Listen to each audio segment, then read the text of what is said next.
AI has a lot of potential benefits in financial services, but there are risks associated with it.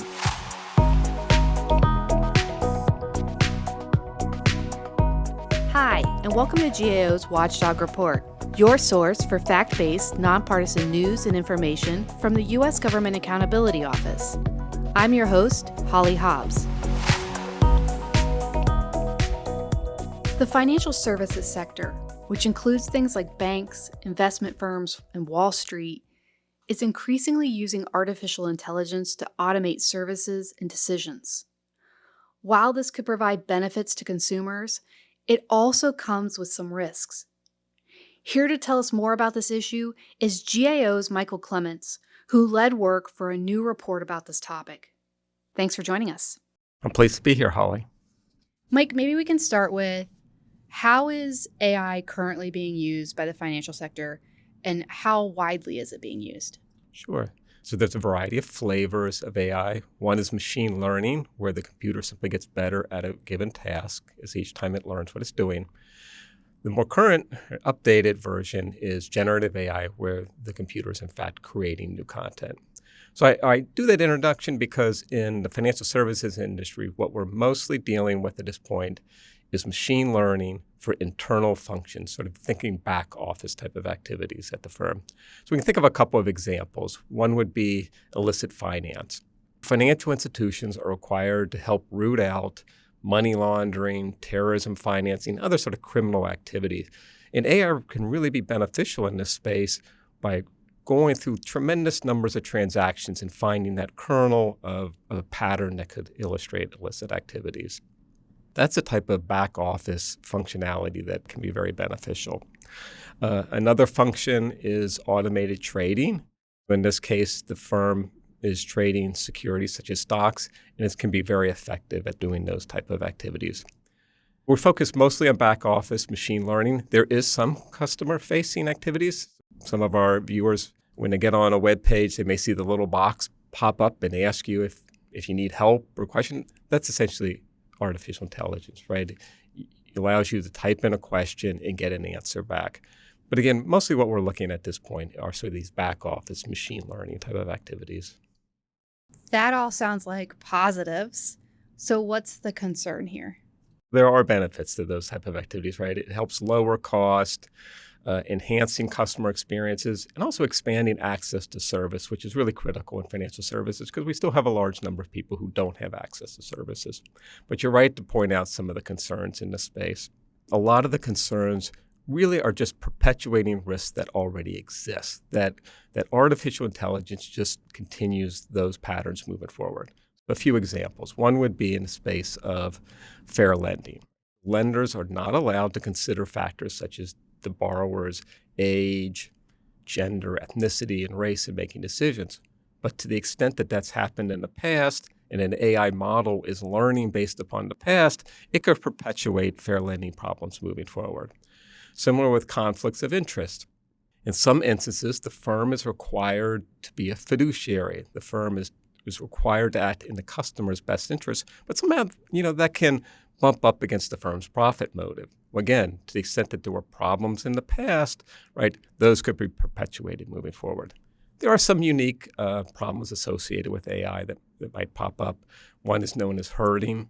So if a large number of firms are using the same model or a very similar model, and we think back to our automated trading example, all the firms may be buying or all the firms may be selling at the same time, which could cause price gyrations. So who or what entity is responsible for protecting consumers from some of these risks? We've previously reported that the U.S. financial regulatory environment, it's complex and it's fragmented. That plays out here in the artificial intelligence space as well. So if we're thinking about a depository institution, these would be banks or credit unions. A number of entities might be involved. Two of them I can name would be FDIC, which many of our viewers are probably familiar with. Another one would be the National Credit Union Administration, NCUA, which oversees credit unions. If we're dealing with securities, such as stocks and a bond, then we're looking at the Securities and Exchange Commission. So you ask, well, how do they go about doing this?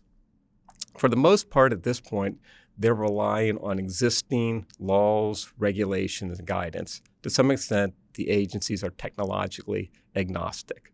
So if we think back to our fair lending example, a financial institution and its regulator are going to look at that the same way, whether it's conducted with a paper and pencil or with artificial intelligence, right? The same rules apply.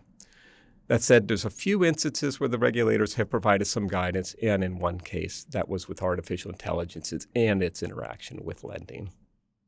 Have the regulators told us about, or the banks themselves, any challenges that they face in overseeing this technology? In the case of the regulators, they really need to have an understanding of sort of how this technology works, these benefits and risks we're talking about, and then also where it's appearing in the industry. Some of our past work, we've talked about the regulators need to up their game in the area of personnel management as it applies to these what are known as fintech, which artificial intelligence is a version of that. One of the things we talked about is they needed to enhance workforce planning to ensure that they had the staff with the skills in place to be able to do that. What we found in this current report is that agencies are taking efforts to enhance training for their staff to get them up to speed. I know it's kind of early days and technology is always evolving, but where do we see this technology going in this sector? It's very tough to predict where this may go. What was interesting is that the agencies are, in fact, adopting artificial intelligence, right? And to some extent, they're facing and doing it in a similar way as the firms that they are regulating and are doing it, focusing a lot on sort of their internal operations. So what we saw was these regulators looking at things such as using AI to assess risk, assess whether some illegal activity is happening, and also to conduct research. One of the things we did find is, and what they've reported is, they're using AI output as an input to their decisions. They're not exclusively relying on AI to make, for example, regulatory decisions. So the use of AI by the financial sector may come with benefits to consumers, but it also may perpetuate existing fair lending concerns. And the regulators who monitor this issue are playing catch up. Mike, what more do we think should be done to make sure consumers are protected from any issues this technology creates?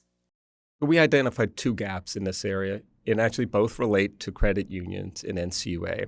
The first gap we saw related to NCUA's, what's known as their model risk management guidance.